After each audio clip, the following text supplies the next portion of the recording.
एक समय की बात है। एक जंगल में एक रानी चिड़िया रहती थी। रानी चिड़िया बहुत गरीब थी। रानी चिड़िया के पास रहने के लिए घर भी नहीं था। रानी चिड़िया एक पेड़ पर घोंसला बनाकर रहती थी।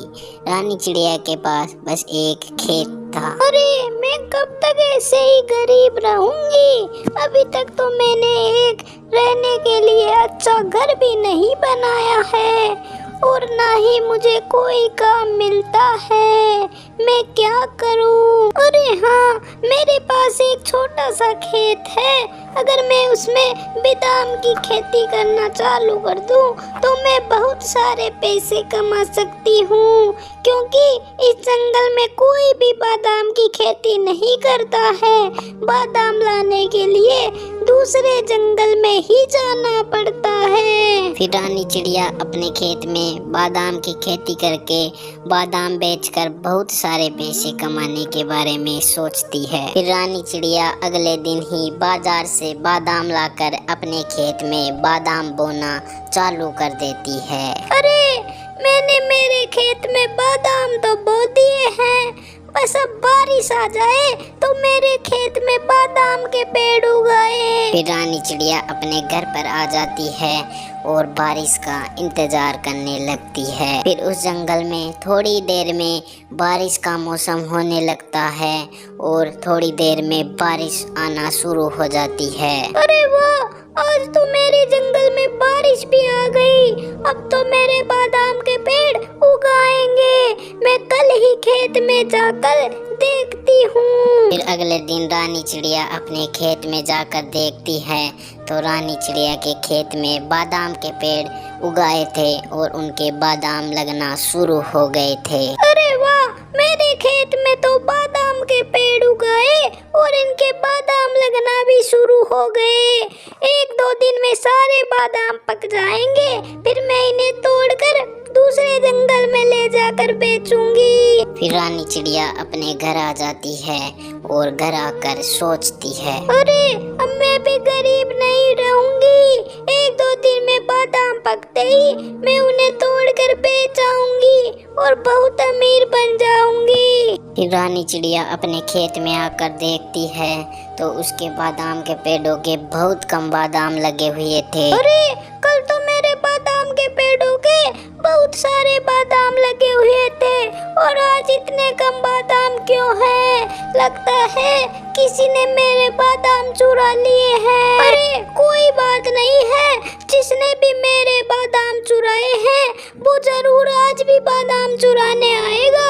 मैं आज घर नहीं जाऊंगी और यहीं पर बैठ कर देखूंगी। रानी चिड़िया अपने घर नहीं जाती है और अपने खेत में छिप कर बैठ जाती है। फिर वहाँ पर कालू कौवा आता है और रानी चिड़िया के बादाम तोड़कर वहाँ से ले जाता है। अरे ये तो कालू कौवा है, इसने ही मेरे बादाम चुराए थे और आज भी चुरा कर ले गया। कोई बात नहीं है, भगवान सब देखते हैं। भगवान इसे जरूर इसकी सजा देंगे। अरे कोई बात नहीं है, एक दो दिन में और बादाम लग जाएंगे, फिर मैं उन्हें तोड़कर बेच आऊंगी। फिर रानी चिड़िया अपने घर पर आ जाती है और एक दो दिन बीत जाते हैं। अरे अब तो मेरे खेत में बादाम लग चुके होंगे। मैं अभी जाकर खेत में देखती हूँ। फिर रानी चिड़िया अपने खेत में जाती है तो वहाँ पर कालू कौवा गिरा हुआ था और चीख चीख कर बोल रहा था, अरे मुझे बचाओ, कोई तो मुझे बचा लो, मैं मर जाऊंगा, मेरी चोट लगी है, कोई तो मेरी मदद करो। अरे लगता है भगवान ने इसे इसके गलत कामों की सजा दे दी है। मैं इसकी मदद नहीं करूंगी, नहीं तो ये ठीक होने के बाद फिर से गलत काम करेगा।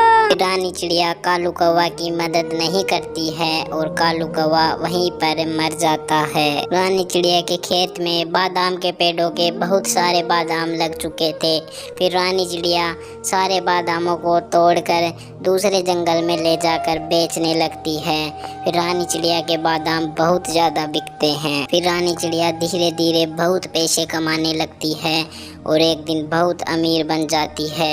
फिर रानी चिड़िया अपने लिए एक नया घर भी खरीद लेती है और उसमें खुशी से रहने लगती है। तो दोस्तों, हमें इस कहानी से यह शिक्षा मिलती है कि हमें कभी भी गलत काम नहीं करने चाहिए, क्योंकि गलत कामों के बहुत बुरे फल मिलते हैं। जैसे कालू कौवा ने रानी चिड़िया के बादाम चुराए, तो कालू कौवा के किसी चीज की चोट लगने से वह जमीन पर गिर गया, लेकिन कालू कौवा की मदद किसी ने भी नहीं की, तो कालू कौवा वहीं पर मर गया। अगर कालू कौवा रानी चिड़िया के बादाम नहीं चुराता तो रानी चिड़िया कालू कौवा की मदद कर देती और कालू कौवा बच जाता।